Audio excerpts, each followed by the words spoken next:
오늘 우리는 지금 갈라디아서 4장을 마무리하는 시간이에요. 우리가 지금 갈라디아서 4장을 여러 어떤 교회 행사들 때문에 그건 한 달 이상을 지금 끌고 가고 있는데, 오늘 갈라디아서 4장을 마무리하면서 여러분들이 기억을 조금만 되뇌어 보면 잘 아실 겁니다. 갈라디아서 4장 그 한 달간 끌고 오면서 계속 지속적으로 하나님이 우리에게 던지시는 화두, 쉽게 말하면 단어 한 가지가 있어요. 그 단어가 뭐냐면 율법이라는 단어입니다. 자, 그러면 여기서 한번 질문을 한번 던져볼게요.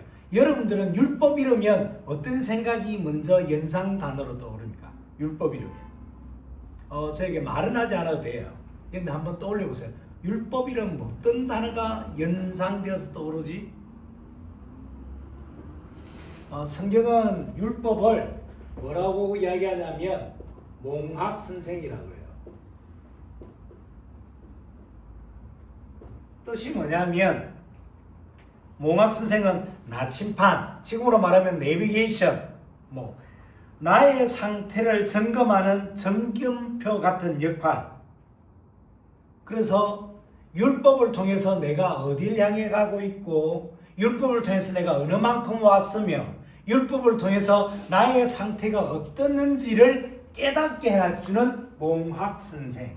이게 율법이 하는 역할이다. 내가 어떤 상태인지, 어딜 향해 가고 있는지에 대해서 깨닫게 해주는 역할이 율법이다. 그러면 제가 진짜 드리고 싶은 질문은 이거예요. 그럼 율법의 반대말은 뭘까요? 율법의 반대말은 뭔지 한번 머릿속에 떠올려 보면 좋겠습니다. 율법의 반대된 것이 무엇이지? 라고 이야기했더니 많은 사람들이 자유케 되는, 묶임돼서 해방되는, 이렇게 이야기하는데, 성경은 이 율법의 반대를 자유이기도 하겠지만 이 단어를 사용하고 있습니다. 그게 뭐냐면 은혜입니다. 성경은 창세기 1장 1절부터 시작해서 계시록 모든 장까지 처음부터 끝까지 이 은혜라는 주제를 가지고 계속 끌고 가고 계시거든요. 이 은혜를 헬라에서는 뭐라 그러냐면 원어에는 카리스라고 해요. 여러분들 우리 아주 뭔가 생김새도 남다르고 뭔가 이 느낌이나 분위기도 남다른 걸 보고 뭐라고 표현해요? 저 사람 카리스마가 있다. 우리 임종석 권사님 뵈면 어떨 것 같아요? 카리스마가 있을 것 같아요? 네. 딱 보면 어떤 풍겨서 오는 어떤 분위기가 예사롭지가 않아.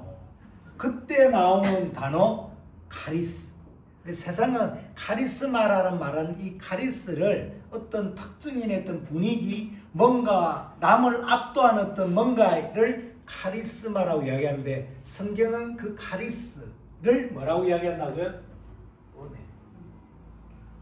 이 말을 조금 복음적으로 순화해서 이야기하면, 하나님의 은혜를 받은 사람은 카리스마적인 인생을 살았던 자기의 과거를 짓누르고 잘라내고 없애하고 돌아서는 인생으로 살 수 있는 사람을 말하는 거예요.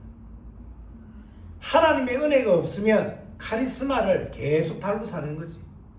교회에서 장로고, 교회에서 권사고, 교회에서 목사인데 어딜 가나 카리스마가 철철 넘친다. 그러면 대단한 영향력이 있고 대단한 어떤 분위기는 발산할 줄 모르지만, 사실적으로 성경적으로는 그 사람의 인생에는 뭐가 없는 거냐면 은혜가 없는 거죠.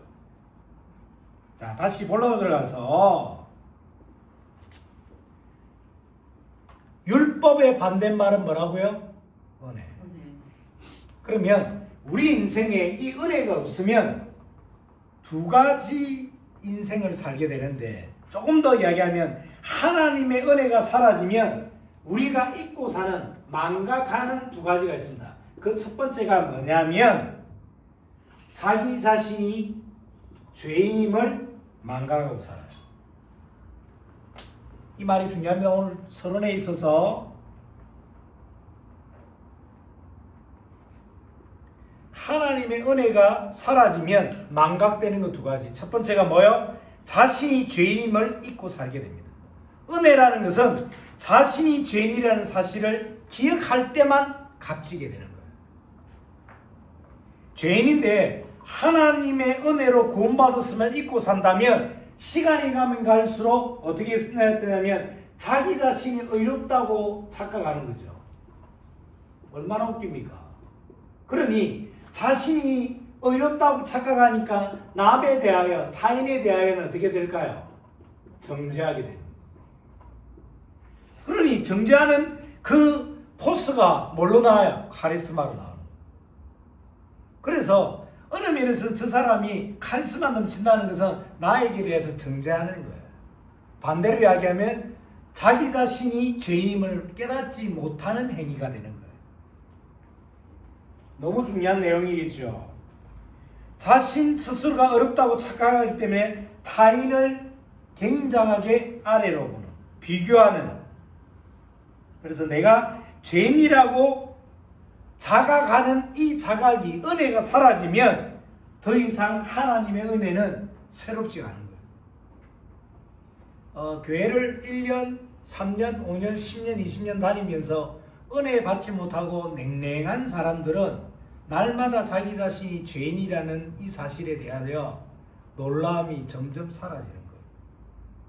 내가 죄인이라는 게 그 옛날 하나님을 처음 만날 때 그때 반짝 나 죄인이야, 나 하나님을 죄인이구나, 그렇게 해서 회개, 통합, 자복을 하는데 그 뒤에는 날마다 하나님 앞에 죽는 십자가는 사라지고 점점 자기가 어렵다고 생각되는. 그러니 교회에서 장로님이면 권사님이면 권위주의가 되는 게 이거예요. 직분을 맡았다는 것은 제일 낮은 자리를 말하는 것이고 직분을 받았다는 것은 제일 헌신을 말하는 건데 우리는 반대가 되어버리잖아요. 은혜가 사라지면 나타나는 두 번째가 뭐냐면 여기에 대하여 감동이 없습니다.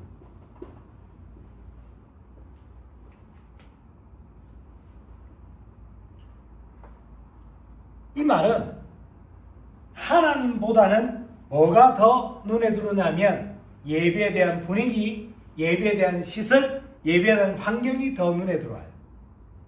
오늘날 현대교회의 기준은 뭐냐면 할아버지부터 시작해서 노인층부터 시작해서 자기 손자 손녀까지 아이들까지 편하게 왔다 갈 수 있는 편의시설이 교회예요. 제가 리서치하기 위해서 다녀온 교회는 가니까 지하에, 교회 지하에 방방이 있더라고요. 그래서 방방을 막 뛰어요. 그 앞에는 보니까 초등학생 이하 애들은 엄마와 함께 유아 교실을 하더라고요. 잘 돼 있더라고요.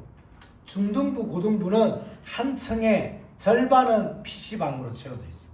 그래서 자기가 중등부 소속이고 고등부 소속이라는 그 교회 소속 증명을 하니까 PC에 앉아서 PC방을 한 저 주일에 3시간씩 무료로 이용할 수 있는. 그래 아이들이 그 안에 게임을 얼마나 열정적으로 하는지 막 피 터지게 게임을 하더라고. 또 한쪽에는 독서실이 있는데 너무 조용하고 너무 시설이 깨끗하고 좋더라고. 그래서 모든 세대가 와서 하루를 그냥 교회 안에서 보내는, 그게 교회라고 착각을 하는 편의시설이에요. 교회라는 이름 하에, 명문 하에 편의시설이에요. 그러니 보세요. 화려한 조명 아래에서의 세련된 분위기, 메시지도 아주 달콤하면서도 감각적이게 내 길을 그게. 그러나 예배는 하나님을 만나는 자리입니다. 예배는 분위기를 즐기는 자리가 아니라 하나님을 만나야 되는 자리입니다. 하나님께 집중하지 못하면 분위기와 상황에 내 감정과 기분이 끌려다니는 거예요. 그러다가 내 감정과 기분이, 교회 오면 감정과 기분이 좋은데 사회생활하면서 문제와 사건이 만나면 감당이 안 되는 거지.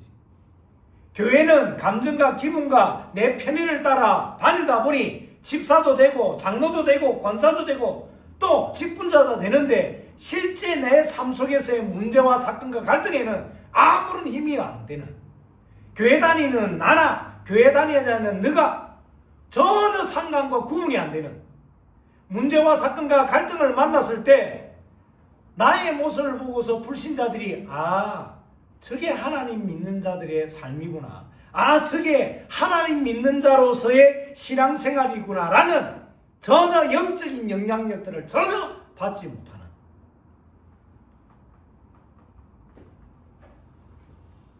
그러니 나의 시선이 상황과 환경과 편의시설과 분위기에 가면 그것은 더 이상 예배가 하나님 중심이 아니라 사람 중심이 되는 거예요.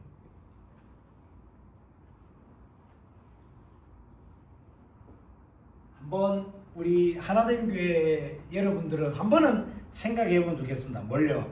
우리의 신앙의 선조들은 어떻게 신앙생활을 했을까요? 그 옛날 로마 황제, 쉽게 말하면 네로부터 시작해서 10명의 황제들이 당시 1세기 이후에 있던 그리스도인들을 박해하기 시작했어요. 어떻게 박해했죠? 예수 믿는다는 그 이유 하나만으로 사지를 톱으로 잘랐습니다.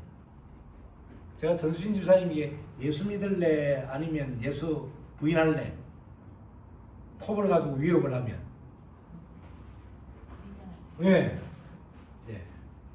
실상은 어떨까요?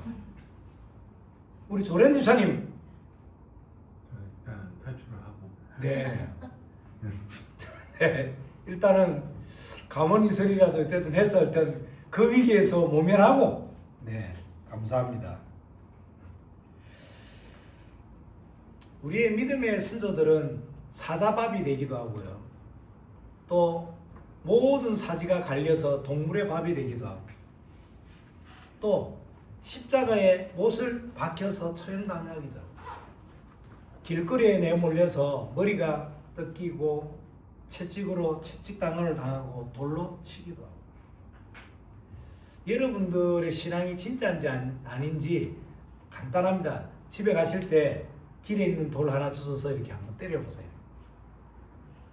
그래도 내가 하나님 앞에 신앙이 될는지를 한번 점검해 보시라니까.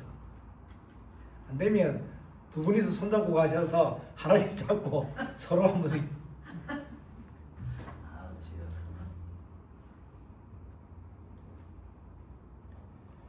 역사적으로 우리가 증거되고 증명됐던 건물이 이탈리아 로마에 그대로 남아있잖아요. 콜로세움. 사자들을 한 달 밥을 굶기고 기독교인들이 모여있는 그 광장으로 사자들을 풀어내는, 우리가 잘 알지 않습니까? 또 어느 한편에서는 저 멀리 유럽까지 가지 않아도 우리가 차로 2시간만 가면 만날 수 있는 우리의 이웃이 있습니다. 누구예요? 북한. 우리의 관심은 의식주에 있는데 그들은 신앙생활을 어떻게 지금 21세기를 넘어 22세기를 향해 가는 지금 그들의 신앙생활은 어떨까요? 제가 얼마 전에 단톡방에 사진 한 장을 올려드렸습니다. 손으로 선 신약 성경이에요. 그것도 종이도 우리나라에도 잘 없던 70년대에도 잘 없던 옥수수 대를 짓눌려서 만든 종이. 그 종이에 한자 한자 신약 성경과 찬송가를 베껴 적어요. 그리고 그들은 만날 때 저 사람이 크리스찬이라는 느낌이 들면 신호를 줘요. 이렇게. 이 마크가 뭐죠? 물고기 뜻이 뭐예요? 이투스.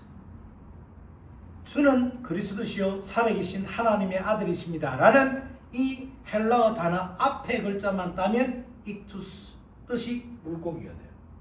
그러면 제가 우리 조련 집사를 만나고 손바닥에다 이렇게 그려줘요. 그러면 그 사람은 나의 손바닥에 이 물고기를 그려줘요. 그러면 크리스찬이구나. 라면 두 사람이 조용히 사람이 없는 곳에 가서 자기 품에 있던 그 조각 하나, 자기가 읽고 은혜 받던 그 조각 하나를 건네주는 거예요. 그리고 그 사람이 읽는 조각 하나를 내가 받는 거예요. 성경책을 들고 다닐 수 있을까요? 북한에서?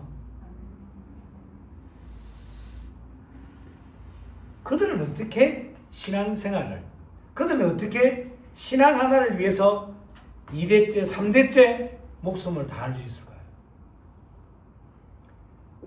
저는 개인적으로 북한이라면 울컥되는 것들이 몇 가지 있거든요. 북한 선교회를 가담을 해서 중보기도를 하는 가운데 북한의 통일을 위해서 기도하고 북한의 복음화를 기도하는 그 리더자가 이렇게 질문을 던지는 거예요. 뭐라고 질문 던지냐면 기도 제목 하나를 가지고 70년 이상, 지금 75년이 됐으니까 75년째 한 가지 기도 제목을 놓고 기도했는데도 불구하고 기도 제목을 그렇게 하나님 앞에 기도했는데도 불구하고 그 기도가 응답이 되지 않는 기도 제목이 뭐냐면 남한과 북한의 통일이라고 이야기하는 거예요. 그러면서 질문을 합니다. 뭐라고?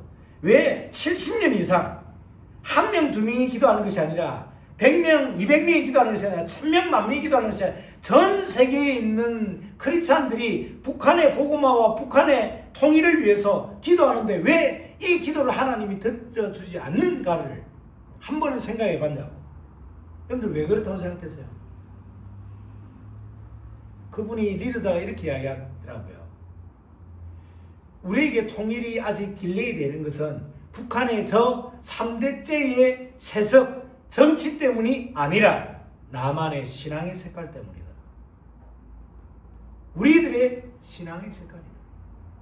우리는 언제부턴가 하나님을 기복신앙으로 하나님을 믿으면 교회를 다니면 있던 질병이 떠나가고 재물이 모아지고 성공이 되고 인맥과 네트워크가 형성되는 아주 중요한 곳이 교회라고 착각되어집니다. 하나님을 믿었더니 나의 네트워크가 훨씬 확대되어지는, 하나님을 믿었더니 나의 질병이 떠나가는, 하나님을 믿었더니 하나님 나에게 복을 내리는, 그건 하나님이 아니에요. 요술램프 진이지. 신앙은 하나된 교회 여러분, 하나님이 나에게 주신 그 언약이 내 삶에 성취되는 것이 신앙입니다. 하나님의 그 피 묻은 언약이 내 속에서 살아 역동하는 것이 신앙입니다. 내가 외형적으로 잘 되고 어떤 문제나 사건이나 갈등이 해결되는 것이 아니라 내 안에 주신 그 피 묻은 언약이 나와 관계된 문제와 사건과 갈등을 통해서 하나님의 뜻과 계획과 그 이유대로 성취되는 것이 신앙이다 이 말이에요. 사도 바울은 이러한 우리의 신앙관, 신앙의 색깔을 위해서 지금 과거로부터 두 여자를 소환해내요. 우리가 읽은 대로 첫 번째 여자는 하갈, 두 번째 여자가 사라. 그죠? 이 두 여자는 오늘 본문에 율법에 묶여 사는 사람들과 은혜로 자유롭게 사는 사람들의 대표적인 인물로 투영되고 묘사되는 거예요. 이 부분을 다시 한번 쉽게 현대 성경으로 풀이한다면 종교에 묶여 사는 사람들과 복음으로 자유로운 삶을 사는 사람의 두 대표 인물이다 이 말이에요. 첫 번째가 하갈, 두 번째가 사라. 자, 하갈은 종교에 묶여 사는 사람의 대표적인 게, 사라는 복음으로 인해서 자유함 입은 사람의 대표적인 예, 이렇게 설명이 되겠죠. 여러분들, 종교에 묶여 산다는 것은 뭘 의미하냐면, 종교에 묶여 산다는 것은 자기 자신이 주가 되는 거예요. 이렇게 이야기하지 않습니까? 신이 어디 있어? 하나님이 어디 있어? 내가 하나님이야. 나는 뭘 믿냐? 내 주먹을 믿어. 내 열심을 믿고 내 통장 잔고를 믿어. 그리고 나의 인맥과 나의 인프라를 믿어. 나의 어떤 배경을 믿어. 그렇게 얘기지는 거죠. 주중에 만났던 어느 회장님이 그러더라고요.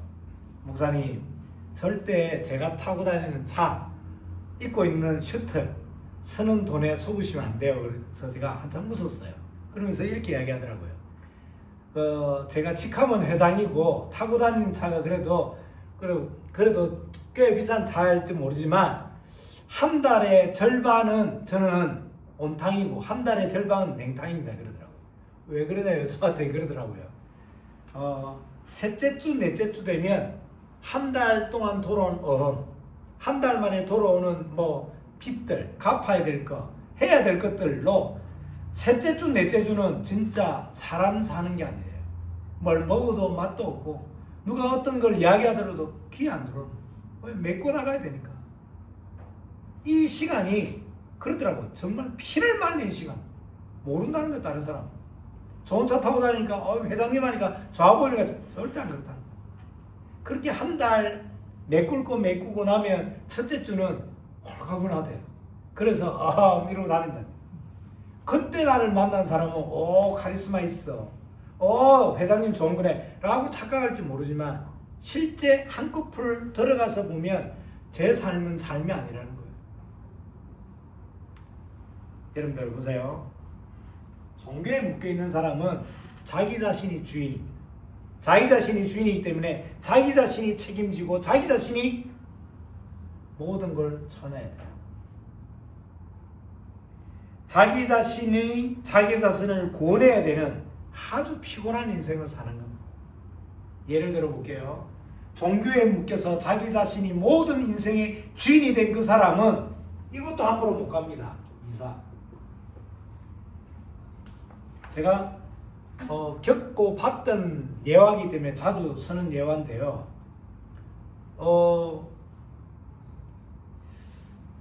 이 사람이 얼마나 성공을 했는데 빈 공간에 집을 너무 잘 지었잖아. 2층 집으로.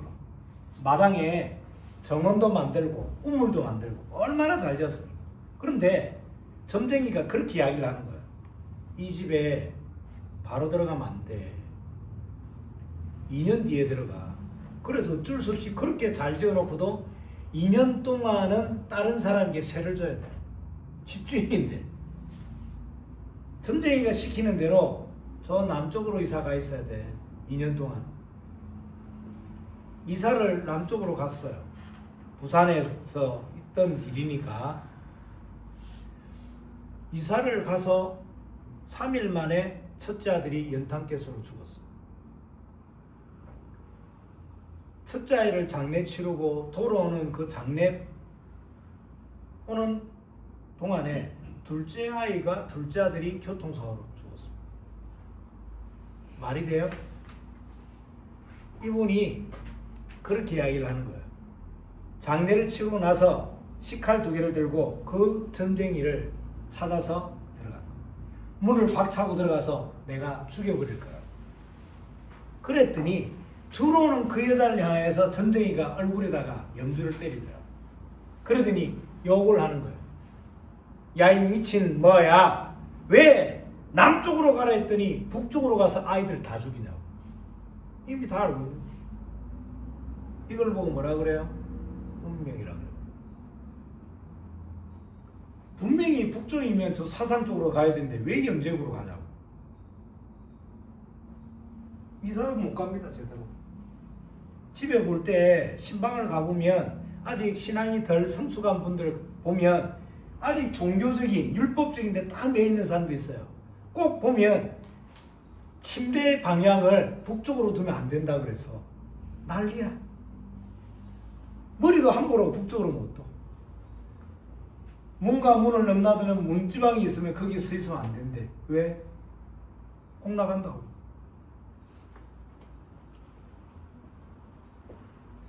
이사도 함부로 못 가는, 음식을 하나도 제대로 못 먹는. 전도하러 현장을 갔더니 어느 할머니가 3천만 원짜리 자개농을 비를 맞추고 있다. 갑발을 치워서. 아니 할머니 왜 이 비싼 자개농을 비를 맞춥니까? 할머니가 대뜸 조가 이야기하더라고요. 젊은 사람이 몰라서 그렇다고. 뭘 몰라요? 이 비싼 자개농을 언제 집안으로 가져 들어가야 돼요? 손 없는 날. 손 뜻이 뭐예요? 나쁜 귀신이 역사하지 않는 날. 마음껏 편안하게 자유롭게 산다고 생각되세요? 운명사주 팔자에 매여 있는 거예요. 이걸 운명사주 팔자를 자기 노력과 자기 의지를 가지고 헤쳐나가려고 만든 게 철학과 사상과 종교입니다.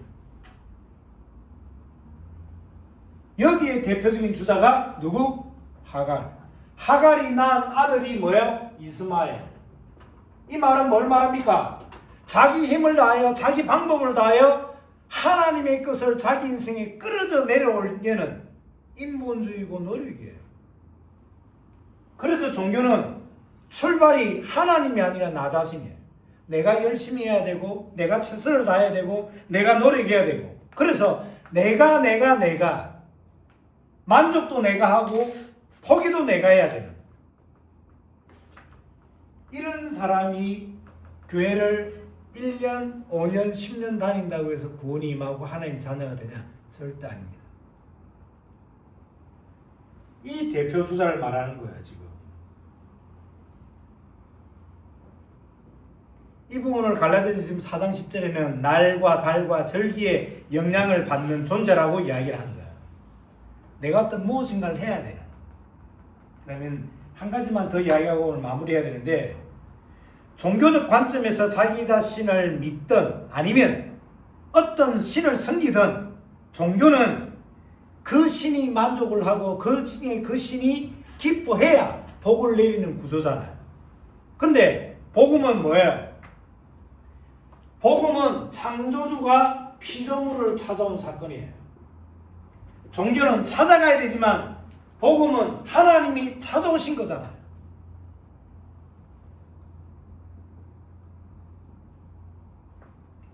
창조주 되신 하나님이 피조물 된 인간을 위하여 자기를 희생하셨다는 소식을 보고 복음. 이 복음이 나의 인생의 우선순위로 삶의 근간으로 받아들이는 걸 보고 영접. 그 의를 보고 하나님이 구원으로 삼는. 이 부분은 다음에 좀 더 깊게 이야기하지만 찾아오신 창조주를 섬기라고 하는 것이 아니라 찾아오신 하나님을 사랑하라고 말씀하는 것이 바로 복음이다.